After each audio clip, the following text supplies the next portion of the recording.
Hello guys, welcome back to excellent academy से। मैं Anil Kumar excellent academy के परिवार में आपका स्वागत करता हूं।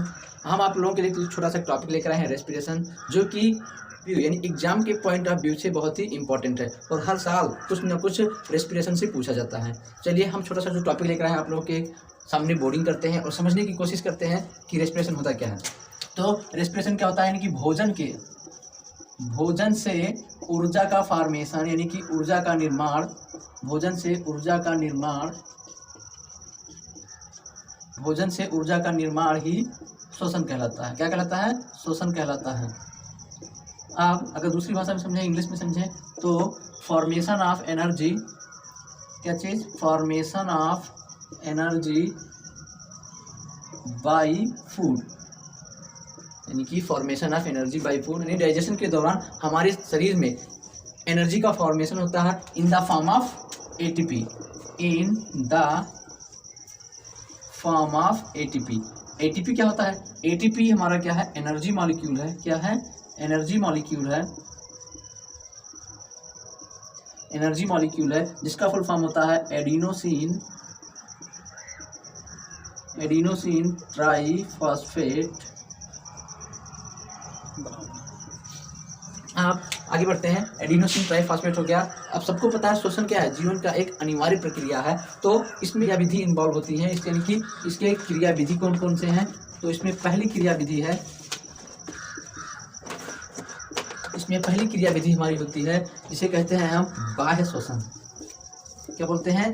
बाह्य श्वसन, यानी कि वायुमंडल से जब हम ऑक्सीजन को इन करते हैं और कार्बन डाइऑक्साइड को आउट करते हैं, उसी को हम बाह्य श्वसन बोलते हैं, या इसको हम ब्रीथिंग बोलते हैं। क्या बोलते हैं? ब्रीथिंग। दूसरी हमारी जो इंपॉर्टेंट प्रक्रिया है वह है हमारा गैसीय विनिमय। क्या है? गैसीय विनिमय। अब गैसीय विनिमय क्या होता है? इसमें हमारा ऑक्सीजन ऊतकों तक, क्या? ऑक्सीजन ऊतकों, यानी कि टिश्यूज, देन टिश्यूज से कार्बन डाइऑक्साइड को श्वसन अंगों तक पहुंचाता है। कार्बन डाइऑक्साइड को श्वसन अंगों तक पहुंचाता है।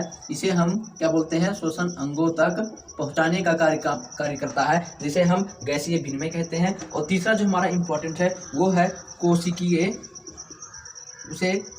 तीसरा जो है हमारा कोशिकीय श्वसन। इसमें क्या होता है? इसमें हमारा रेस्पिरेशन जो होता है, इसमें कोशिका हमारी इन्वॉल्व होती है, और इसमें इस कोशिकीय श्वसन के दौरान हमारे रेस्पिरेशन से ऊर्जा मुक्त होती है। क्या होती है? ऊर्जा, एनर्जी मुक्त होती है। क्या होती है? एनर्जी मुक्त होती है। अब इस पूरी प्रक्रिया में जो हमारा सबसे इम्पोर्टेंट है, कुछ साइकिल्स हैं जो हम लोग लिख लेते हैं, जो समझ लेते हैं। वो जो प्रक्रिया है कौन कौन से हैं? पहला चीज ऑक्सीजन प्लस, देखिए ऑक्सीजन तो हमको एटमॉस्फेयर से मिल जाता है, यानी कि वायुमंडल से। कहाँ से मिल जाएगा? वायुमंडल से। एयर में प्रेजेंट होते हैं। दूसरा हमारा क्या है? Food plus O2। अब इससे फॉर्मेशन क्या होगा? हमारा CO2 का फॉर्मेशन होगा। किसका होगा? CO2 plus water plus energy. क्या होगा? Energy. CO2 plus water plus energy, ये हमारा इंपॉर्टेंट है। अगर इस साइकिल को हम लोग लिख देते हैं, तो हमको 2 नंबर पक्के श्योर ही मिल जाएंगे। अब दूसरा हमारा जो टॉपिक है वो है टाइप्स ऑफ रेस्पिरेशन। क्या? Types of respiration. देखिए 2 प्रकार के रेस्पिरेशन होते हैं। एक को बोलते हैं एनारोबिक, दूसरे को बोलते हैं एरोबिक और एनारोबिक रेस्पिरेशन। तो अब हम समझ लेते हैं कि ये एरोबिक और एनारोबिक रेस्पिरेशन क्या होते हैं। तो ध्यान से देख, एरोबिक समझते हैं। एरोबिक रेस्पिरेशन, तो देखिए एरोबिक रेस्पिरेशन में जो हमारा होता है, इसमें ऑक्सीजन की उपस्थिति होती है। क्या होती है? जब हमारा ऑक्सीजन प्रेजेंट रहता है तब हमारे शरीर में एरोबिक रेस्पिरेशन चलता है। क्या चलता है? Aerobic respiration. और समझिए यहाँ पे,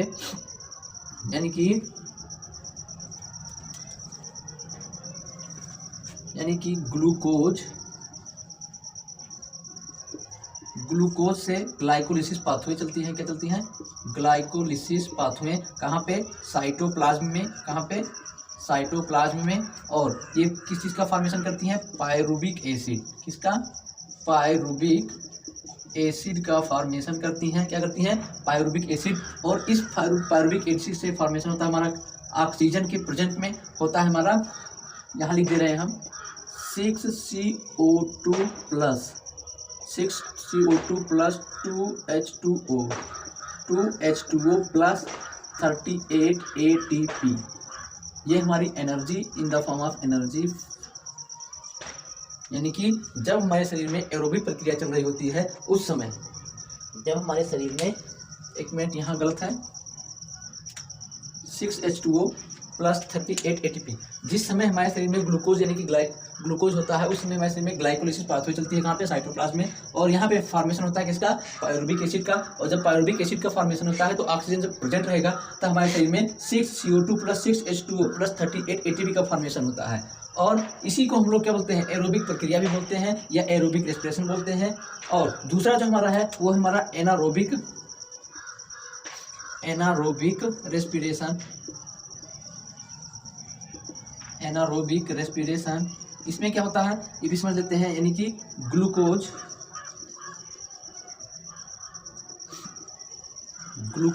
क्या चलेगा? ग्लाइकोलिसिस पाथवे चलेगा। क्या चलेगा? ग्लाइकोलिसिस पाथवे, ये साइकिल बोलते हैं इसको। और यहाँ पे कहाँ चलेगा? साइटोप्लाज्म में। साइटोप्लाज्म से हमारे फॉर्मेशन होगा किसका? पायरुबिक एसिड का। किसका फॉर्मेशन होगा? पायरुबिक एसिड का, पायरुबिक एसिड का फॉर्मेशन नहीं होगा, यहाँ पे पायरुवेट का फॉर्मेशन होगा। किसका फॉर्मेशन होगा? पायरुवेट का। और in the absence of oxygen, यानी कि ऑक्सीजन जब अब्सेंस होगा तब क्या होगा? ऑक्सीजन के एब्सेंस में होगा तब C2H5OH, यानी कि एथिल एल्कोहल। क्या? एथिल एल्कोहल का फॉर्मेशन होगा। किसका फॉर्मेशन होगा? एथिल एल्कोहल का। 2 + 2CO2 प्लस ATP, यानी कि उसके बाद भी हमारा ATP का फॉर्मेशन होता है। यानी कि क्या है? एरोबिक कंडीशन में क्या होगा? यानी ऑक्सीजन जब हमारा प्रेजेंट रहेगा तब का रेस्पिरेशन क्या होगा? ग्लूकोज से फॉर्मेशन होगा किसका? पायरुबिक एसिड का। अब इस प्रक्रिया में ग्लाइकोलिसिस पाथवे चलती है। कहाँ पे? हमारे साइटोप्लाज्म में। और इनसे फॉर्मेशन होता है किसका? पायरुबिक एसिड से। और तब क्या होता है? जब ऑक्सीजन हमारा प्रेजेंट होता है तब 6CO2 plus 6H2O plus 38 ATP का फॉर्मेशन होता है। ATP क्या है? हमारा एनर्जी मॉलिक्यूल है। अब एनारोबिक रेस्पिरेशन जब होता है तो हमारे शरीर में ग्लूकोज से ग्लाइकोलिसिस पाथवे चलती है। और ग्लाइकोलिसिस कहाँ चलता है? हमारे साइटोप्लाज्म चलता है। और वहाँ पे बनता है पायरुवेट। जब हमारा पायरुवेट किससे बनता है? पायरुवेट काइनेज एंजाइम से बनता है। किससे बनता है? पायरुवेट काइनेज एंजाइम से बनता है। किससे? पायरुवेट काइनेज एंजाइम से, जो किसका फॉर्मेशन करती है? पायरुवेट का। और इस दौरान ऑक्सीजन जब हमारा अब्सेंट होता है तब 2C2H5OH, यानी कि ये एथिल अल्कोहल है प्लस कार्बन डाइऑक्साइड और ATP का फॉर्मेशन होता है। तो ये हमारा एक शॉर्ट व्यू किस पे? रेस्पिरेशन पे, हिंदी में श्वसन बोलते हैं। अगर वीडियो हमारा पसंद आए तो लाइक शेयर सब्सक्राइब जरूर कीजिए।